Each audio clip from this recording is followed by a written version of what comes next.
For our opening today, we have a short reflection by John Fire Lamedeer, a Lakota man who was born in 1903 and died in 1976. He writes, "Before our white brothers arrived to make us civilized men, we didn't have any kind of prison. Because of this, we had no delinquents. Without a prison, there can be no delinquents. We had no locks nor keys, and therefore among us there were no thieves. When someone was so poor that they couldn't afford a horse, a tent, or a blanket, he would, in that case, receive it all as a gift. We were too uncivilized to give great importance to private property. We didn't know any kind of money, and consequently, the value of a human being was not determined by his wealth. We had no written laws laid down, no lawyers, no politicians. Therefore, we were not able to cheat and swindle one another. We were really in bad shape before the white men arrived. I don't know how to explain how we were able to manage without these fundamental things that they so tell us are necessary for a civilized society."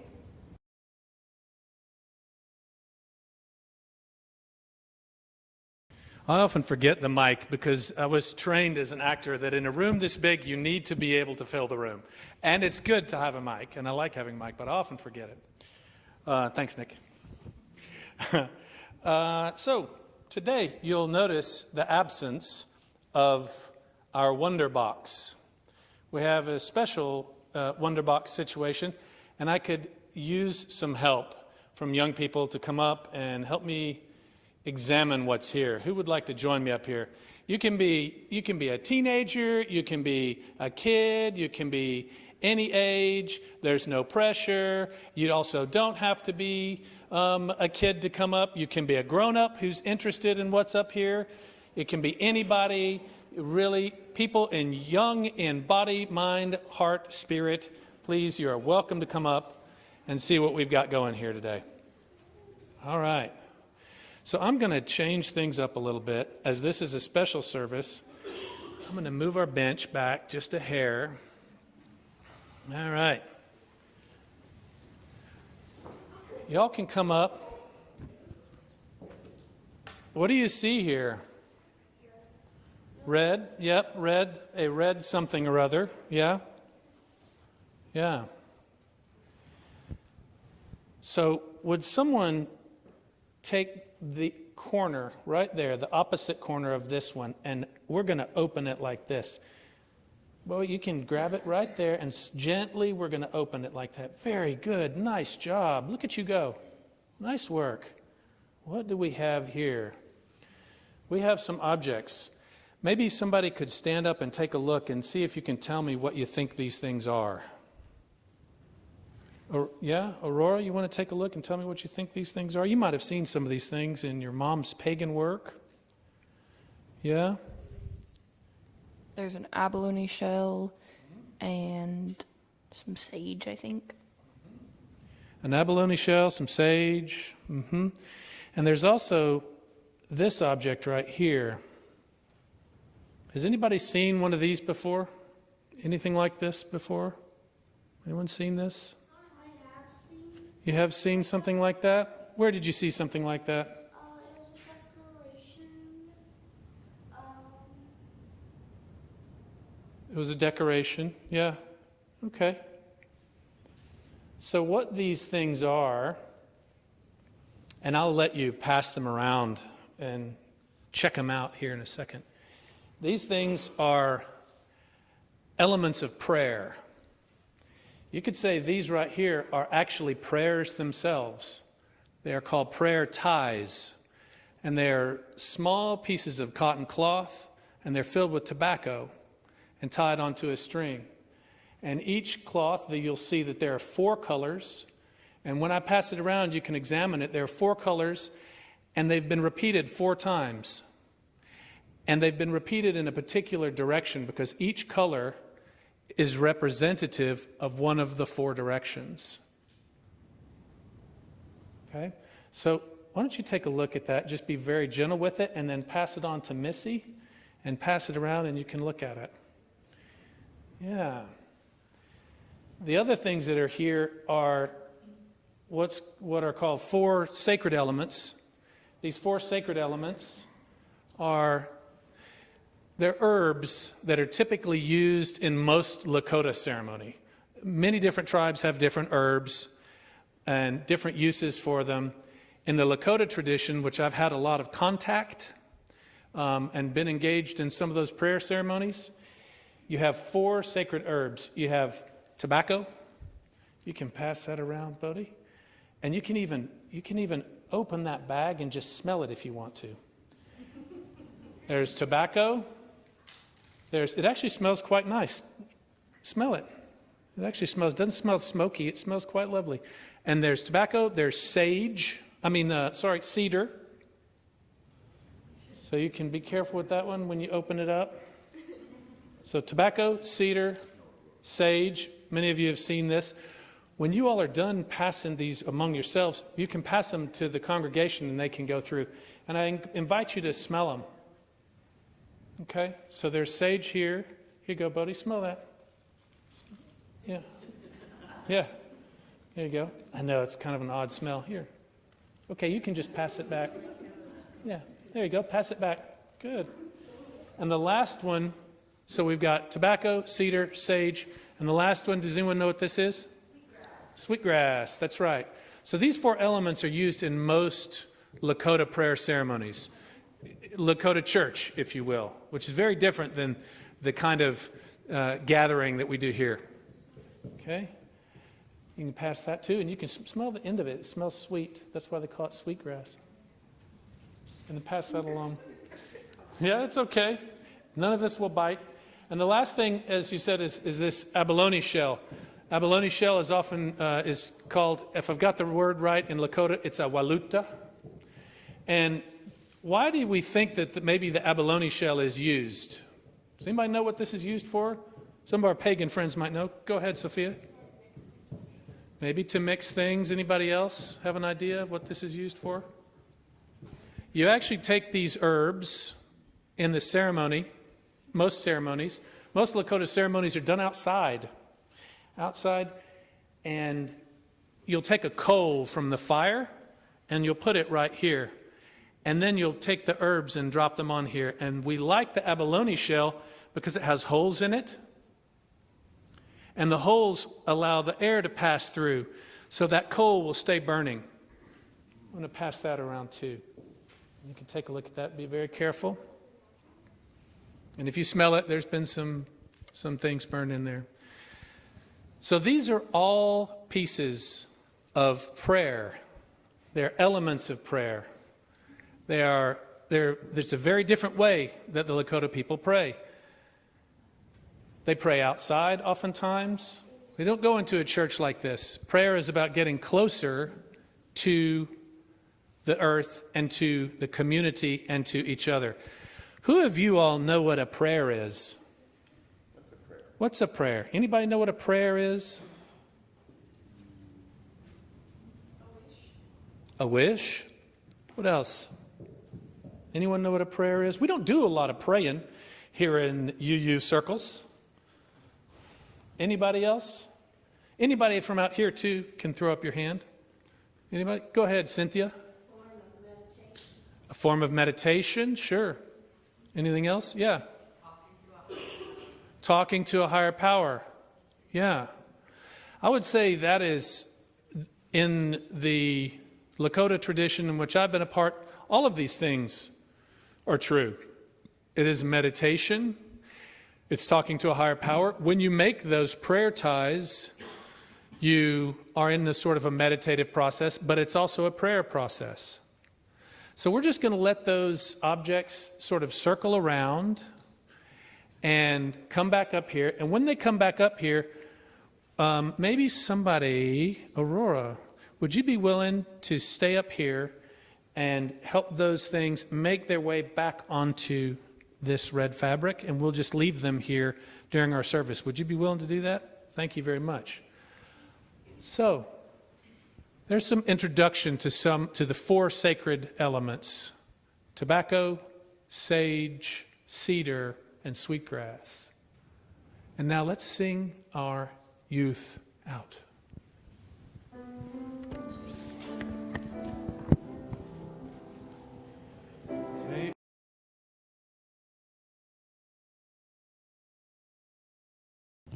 Hello, my name is Vivianne, pronouns she, her. This is the first time I've done this, but when the word whiteness was brought up, I was eager to volunteer. I know all about that. I am white.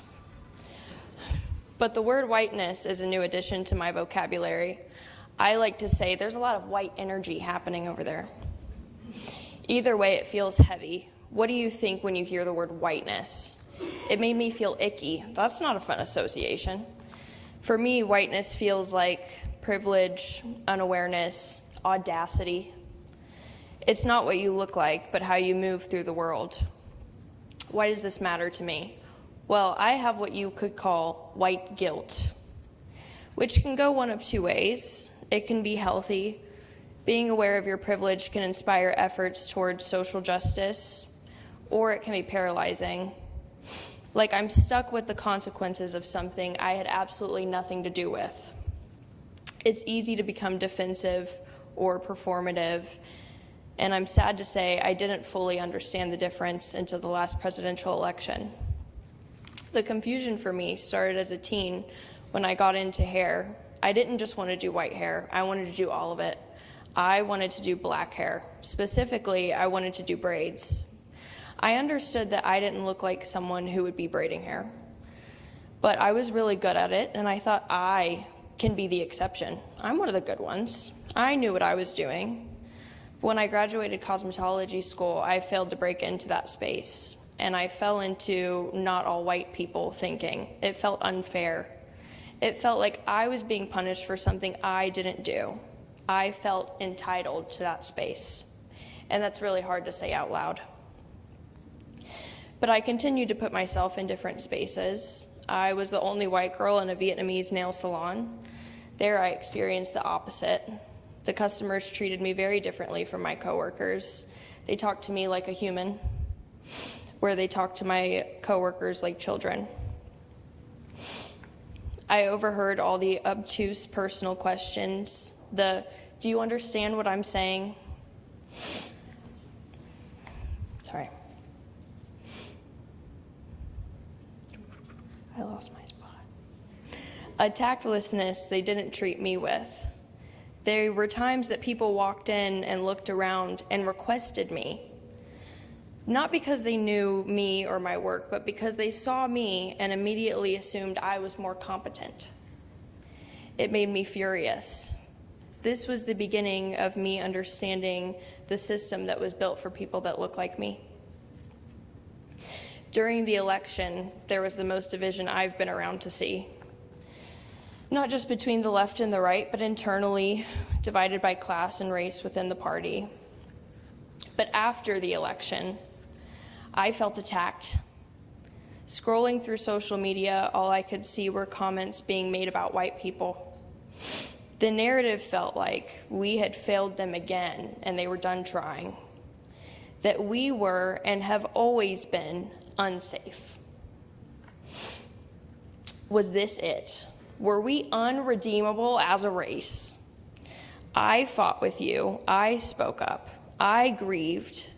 I called my cousin in a panic. I did all the right things. Surely there's something I can do to convey I'm not one of those white women.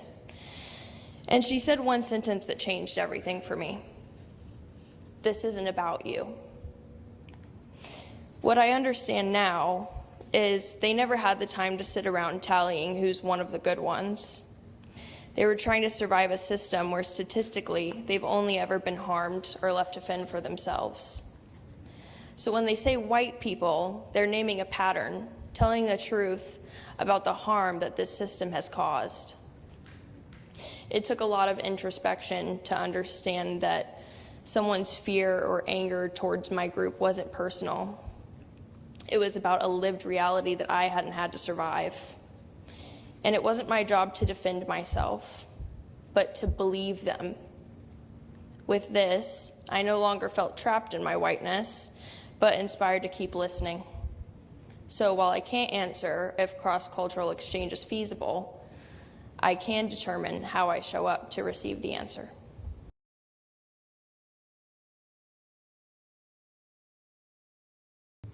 Today's reading is from Black Elk Speaks by John G.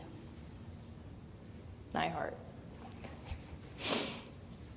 In the reading Black Elk, a holy man of the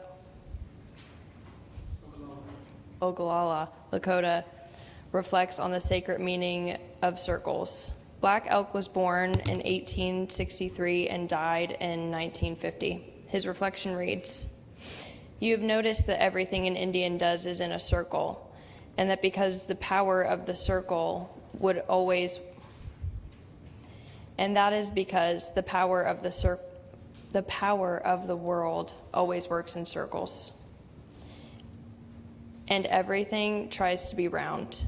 In the old days, all our power came to us from the sacred hoop of the nation, and so long as the hoop was unbroken, our people flourished.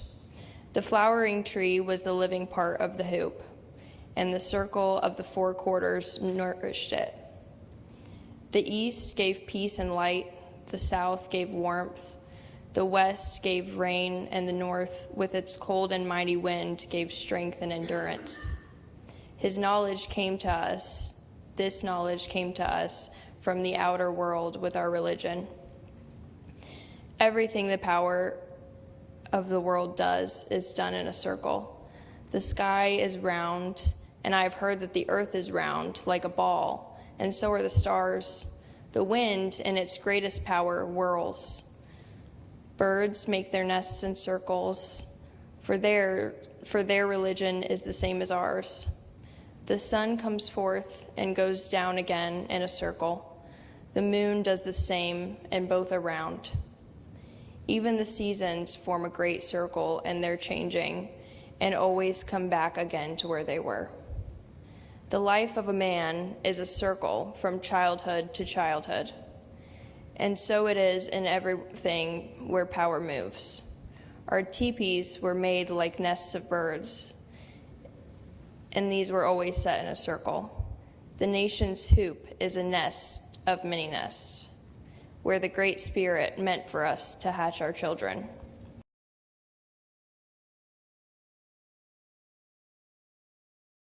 Thank you for your lovely singing and for your presence here today. I'm Judson Webb again. I'm intern minister here, and I'm just very grateful to be in this pulpit today. I'm grateful to be able to serve you in this way, and I'm really glad that you are willing to take this ride with me. A little bit different style of practice today, bringing in these sacred elements. And Viv's first day, fantastic readings, and a really beautiful reflection. Thank you, Viv. Really thoughtful, very thoughtful. So it's been an incredibly busy week for me. Seminary weeks sometimes start like, normal, and then all of a sudden there's assignments due and things that one has to do at work and at church, and it just builds and you get busy. And then, if you notice out in the back, we have a new grill. So there was the purchase of the grill and bringing that out here and getting set up and doing all the things, and et cetera, et cetera. And so writing my sermon this week, which I usually like to start on Wednesday, I started later than that. I started on Friday and was feverishly writing and anxious about it, and also kind of anxious about it because it's important to me to represent my experience with Native culture, specifically the Lakota people, to represent that accurately, but also to represent it humbly and with humility. Now, I'm not a guy that typically gets accused of being humble. And certainly to stand up and say, I'm humble, is the very opposite of humility. So I won't do that to us today. I won't engage that hypocrisy, but I will say some things, hopefully, that lean in that direction. The first thing I'd like to say is that I'm not a Lakota person. And I'm not a ceremonial holder either. I do not carry the sacred pipe. I've not been given that privilege. And I don't teach these sacred traditions. I've had experience with them. I can name them. I can kind of show them as if I'm showing a map. But I'm not the one who wrote that map. And I'm not the one who teaches it. So I just want to name that starting out. The second thing I want to name is I wrote a beautiful sermon for you today. It's really fantastic, gorgeous. Again, this humility piece. And I left it at home. So it's a beautiful sermon. It's sitting on my desk on my computer. So today, this sermon is going to be fully improvised. Now, this is interesting. This is really interesting. Because if there's anything that's been true for me about my contact with Lakota culture, it's been very much, as Liv said and reminded us, it's not about me. And it wasn't about me stepping onto that path. In my early 20s, I've always been a spiritual seeker since my late teens. And in my early 20s, I was interested in sort of New Age spirituality and seeking other ways to relate to the idea of God or a higher power and these sorts of things. I was always had that vibe, that seeker's vibe. And so I was introduced to this tradition somewhat because I had a seeker's vibe, but mostly because I was chasing a girl. Now, in this seeking, used to attend, this is the early 90s, I used to attend breath work workshops. I don't know if anyone's heard of breath work. It's still a thing these days. And I would go to these breath work workshops. And there I met this lovely young lady and developed a crush on her. And then when the workshop was over, I went home and I looked in the phone books. Anybody remember phone books? You know, some folks are like, what's a phone book? I looked at the phone book, got her, I knew where she lived, and I looked her name up in the phone book, and I called her up, and we started dating. And early into our dating, she said, hey, I have some friends that practice Native American prayer ceremonies. I think you might be interested in this stuff. Why don't you join me for one of these things? And because I was chasing the girl, I was like, yeah, all right, let's go. And of course, I had in my head all sorts of ideas about what this was going to be like. So she took me out to this land, which is in the hill country of Texas. And there I met a community of people that is what you might call a mixed hoop. A hoop is, again, as Black Elk told us, the traditional movement of a lot of Native cultures is in a circle, and a hoop is a community of people who pray together. In the Lakota tradition, they call it a hoop, probably in other traditions too. We could even say that this community right here is our hoop. So there I met a hoop of people, and this was mixed group. This was white folks and Lakota people, people from the Rosebud and Pine Ridge reservations, who all practiced together. And they practiced traditional prayer ceremonies with these elements. The main ceremony that was practiced, like the Sunday church version of practicing with these elements, is done in what's called an inipi, I-N-I-P-I, inipi. And inipi is also known in Anglo circles as a sweat lodge. And a sweat lodge, or an inipi, it's a small dome. It's built about this tall, maybe, about that high. And it's made of willow saplings that have been created to make a dome, and they've been lashed together with colored cloth. There are colored cloths in Lakota ceremonies that all represent the various directions, and so strips of these cloths are used to lash these willow saplings together. And then blankets are covered all over this dome. And the blankets are put there to keep the light completely out of it. So it's pitch dark during the ceremony. So I saw this dome, and next to the dome there's a fire, and in front of the dome, right in the door area where you're about to enter, there's an altar. And the altar usually has an animal skull on it, like a buffalo or some other animal, often buffalo, bison. And there would be also a little spot where there are chanupas standing. A chanupa is the sacred pipe. And so you heard that first song, that word chanupa was used repeatedly in that first song, the pipe loading song. So those pipes are sitting there on the altar, and then there's this dome. And so we were instructed to strip down and change into shorts for the men, only shorts, no socks, no shoes, no shirt, just shorts. The women were instructed to put on their sweat dress, which is typically a long skirt that has an elastic band that it can be raised up to here, and just the dress and nothing else. And then we were instructed to go into the lodge.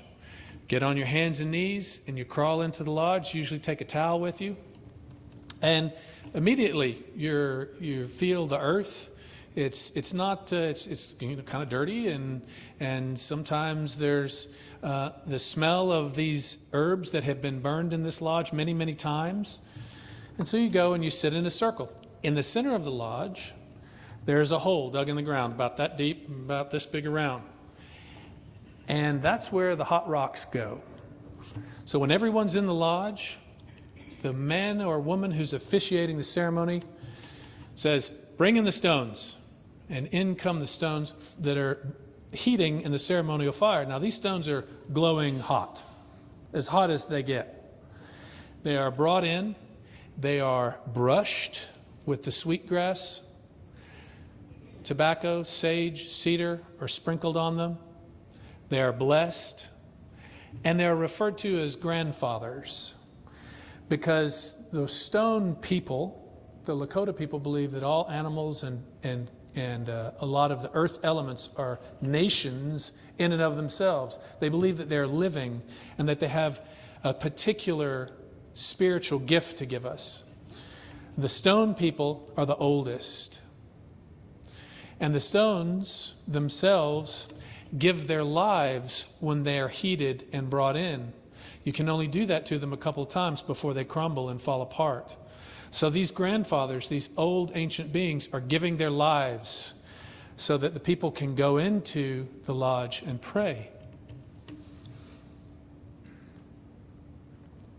You might find me moved sometimes in this sermon, because I find that very moving as a symbol that these ancient beings give their lives for the people to pray. So in come the stones, and I'm sitting there, and of course I'm trying to be tough because there's this girl, and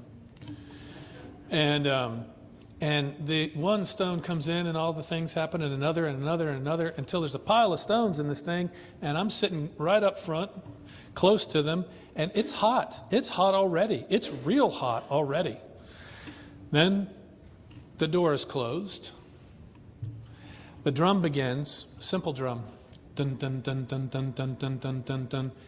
And the man who is pouring the water on the stones begins to sing. Now, Lakota songs aren't done for entertainment. You might sing them at parties or ceremonial events, but they're not done for entertainment. They are prayers. Every Lakota song is a prayer, and I was taught by my Lakota teachers that most of the Lakota songs are sad. So they often have this quality of lament to them, even if they're celebrations songs. So the songs begin, and the man begins to pour the water. He has a bucket of water, and he's pouring the water, kind of like a sauna, onto these stones. And let me tell you something. At this point, I wanted to get out of there so bad, I can't even tell you. It was hotter than I could possibly imagine. And it was pitch dark, and there are these songs, and I don't know what's going on and what's about to happen. And if the surface of the sun had been open, I would have gone there instead, because it was that hot. So we go through, and there's songs sung, and other people join in the songs. And at some point in one of the breaks, the man pouring the water says, if this is too hot for you, and I'm thinking he's going to let me out of there, he says, sing harder. If it's too hot for you, pray harder. So I'm thinking, okay, well, I'm in here. I can do this. I can do this. And I'm certainly not going to bail out with that girl watching. So I stay in there. And then, this goes on for a bit, and finally the man says, okay, we're going to open the door. With me, we're going to say, Aho mitakuye oyasin. This is, you've heard me say that word here before. It's a prayer closing, and it means all my relations. It's the amen to many Lakota prayers and ceremonies. So he says, all at once, oh, matakuyasin, open the door. And we throw open the door, and the steam billows out, and cool air comes in. Man, you never felt something so good in your life. Oh, my gosh, you just, whew, And I'm thinking, all right, we're done. I made it. And then the man pouring the water says, bring in more stones. And in come more stones. And the door gets closed again. And we sing again. And we pray again. And the door is opened again. Bring in more stones. And then the door is closed again. And we pray again. And we sing again. And we do that 4 times. That's called 4 rounds or 4 doors. And by the end of it, I was changed.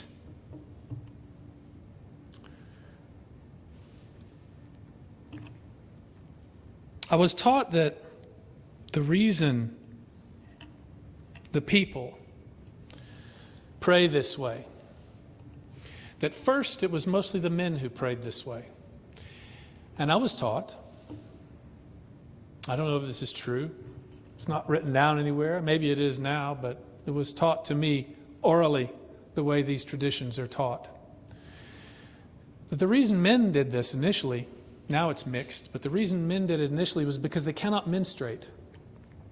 But women hold a special medicine, a special spiritual power, which is the ability to give birth and to bleed and not die. And that once a month they enter into an automatic ceremonial space, which is a gift of the Creator. And that men wanted to mimic this cleansing process. And that's how the sweat lodge or the inipi came to be. Now it is a collective practice.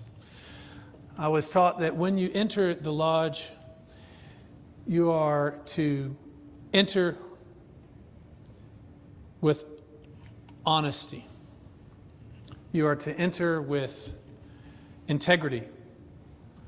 You are to enter and bring in all parts of yourself. The reason that it's kept pitch dark in there is so that when you look up, you can see the universe. Because the universe outside of us is also pitch dark. So I practiced this way for about 4 years, regularly with these folks. Participated in other ceremonies, and there's lots of other pieces here that it's too much to go into now. But I practiced for about 4 years. Then I moved away from Texas and up to Colorado. And I lost touch with that hoop, stayed friends, but was out of contact, and I missed it. And I missed it desperately. So I began to pray that I would be able to do this again. And luckily, I found a person, a mixed Lakota and Dene. Dene is also Navajo. A mixed Lakota Dene man who poured lodges near where I lived. So I began to sweat with him and his wife. And my wife and he and his wife became friends. And he became our teacher. And we sweated in that hoop for 5-6 years regularly. And he began to instruct us in the deeper ways of praying with these ceremonial objects and how to do prayer ties and how to honor the 4 directions, all the things. And he was teaching us a combination of Lakota practice and Dene practice. So it was very enriching. And then my wife and I decided to move to Sweden in 2011. This is like a 25-year span I'm giving you. So we decided to move to Sweden in 2011, and we had to leave that hoop. And when we arrived in Sweden once again, I felt this lack, this emptiness, this piece of something missing. And I just had to sort of sit with that because there were no Lakota practitioners in Sweden. But we stayed in contact with this teacher, and we'd regularly talk on the phone. And when we went back to Colorado, sometimes we'd visit and go for a sweat.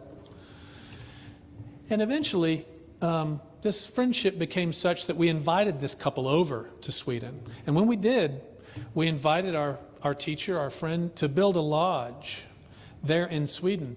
And we brought friends in, and we had an inipi, and it was a good one. And people really enjoyed it, and it was a deep connecting point for us. And it was a powerful thing, felt like, to bring this Native American tradition to a white indigenous land. It was quite something. So we continued to be in contact with that person, and he led some other prayer ceremonies during that visit. And one of the things that happened on that visit was that he gifted me with a sacred pipe, with a chanupa. You heard me say earlier that I don't carry one. You'll hear why. He gifted me with this pipe, and I was sort of reluctant to accept it. See, when I was in my 20s back in Texas and I was practicing there, I wanted a pipe. I saw other young people practicing with pipes, people my age and older, and everybody had a pipe, seemed like, and not everybody, but many, or a few, whatever, enough that made me want one. And I wanted one. And let me tell you, I coveted one. And I was always thinking, how can I get a pipe, you know? And so I asked the leader of that Texas soup, I said, how do I get a pipe? And he said, you don't get one. You don't get one. I was like, I don't? Well, they got one. He said, no, they didn't. They didn't get one. They were given one. And you're given one by a Native person. Period. Full stop. You don't go out and buy one. You don't ask somebody to give you one. If they want to give you one, you'll get it. And if you don't, they don't want to give it. So I said, okay, I got it. Still wanted one. Bad. Showed up, tried to be good, tried to show how humble I was, how worthy, and I never got one. So now some 20 plus years on, here I was in Sweden, of all places, being given one. And I was being given one, I think, because I had learned some things about the pipe and what the point of it is. When one receives a pipe, it's not just here you have this cool thing. When one receives a pipe, one is then responsible to care for it, because the pipe is a symbol of caring. And so one is responsible to care for the caring and to care for its community, for the community around them, and to do so in a way that is that puts the caring before the needs of the carrier. And I wasn't ready to do that. But here I was being presented with this pipe, and I said to the teacher, my friend, I said, listen, I can only accept this under one condition, and that you will teach me how to use it the right way, because I don't know, and because I'm a white guy, and because I'm super humble. Obviously not, because I get in my own way. So he agreed, and I accepted that gift. And I practiced with it for about a year, prayed with it regularly, brought the sacred elements in, started to learn the pipe loading song, all the things. And it's 10 years ago and 10 days later. Now we're standing 10 years later, 10 days and 10 years from what happened next, was we got a phone call. We got a phone call. Middle of the night, and it was our friend, our teacher's wife, and he'd taken his own life. And we were devastated, all of us. She was, of course.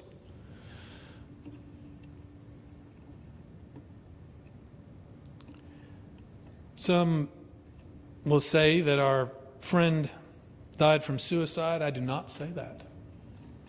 I say he died from mental illness. Specifically, he died from the disease of depression.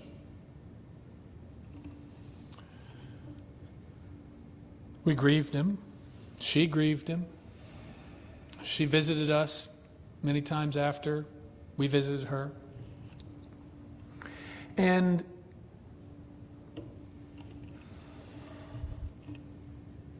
Sorry. And I was stuck now because I had this pipe and no teacher. I didn't know what to do. So my first impulse of what to do with this pipe was to throw it in the lake near my house, because I was sad and I was angry and I had been given this thing and now I was responsible for it and I had no one to teach me, no one to show me how, and I was afraid. And it felt impulsive to throw it away. So I didn't. I kept it. And I wrapped it up with sage and sweetgrass, and I gently placed it in a closet. And that's where it sat for 7 years. Then it began to talk to me. I began to think, I've got to do something with this object. And I don't think that I can pray with this. I kept waiting to pray with it. I kept waiting to feel like I could pray with it, and I never did. So I reached out to the teacher of the original hoop that I was a part of in Texas, and I told him this story, and I said, what is this? What do I do? I need to release this pipe. I'm very clear that it's time to let it go. As I was also needing to grieve the loss of my teacher. And he said, take willow branches, wrap them in red cloth, connect them into a big hoop, big, and make a dream catcher out of it with white string. And then wrap the pipe up in red cloth and attach it, tie it to the dream catcher, and call me back when you're done. So I did that, took a week. Got it done, called him back. He said, now, you can do it in a traditional way, which would be go climb up in the tallest tree you can climb and hang it up there. You can do it that way. Or you can bury it. I said, that's kind of a white way, but it's not forbidden. Or you could do something else with it if you feel the impulse. And for some reason, my sense had always been that it needed to go to the lake, that that's where it wanted to go. I can't explain it any other way than that. So I took tobacco, sage, sweetgrass, cedar. I prayed over that pipe, now attached to the dream catcher. I got in a canoe with my wife. We rowed out to the middle of the big lake where we live, and we gently let that pipe sink into the water. That's where it is now.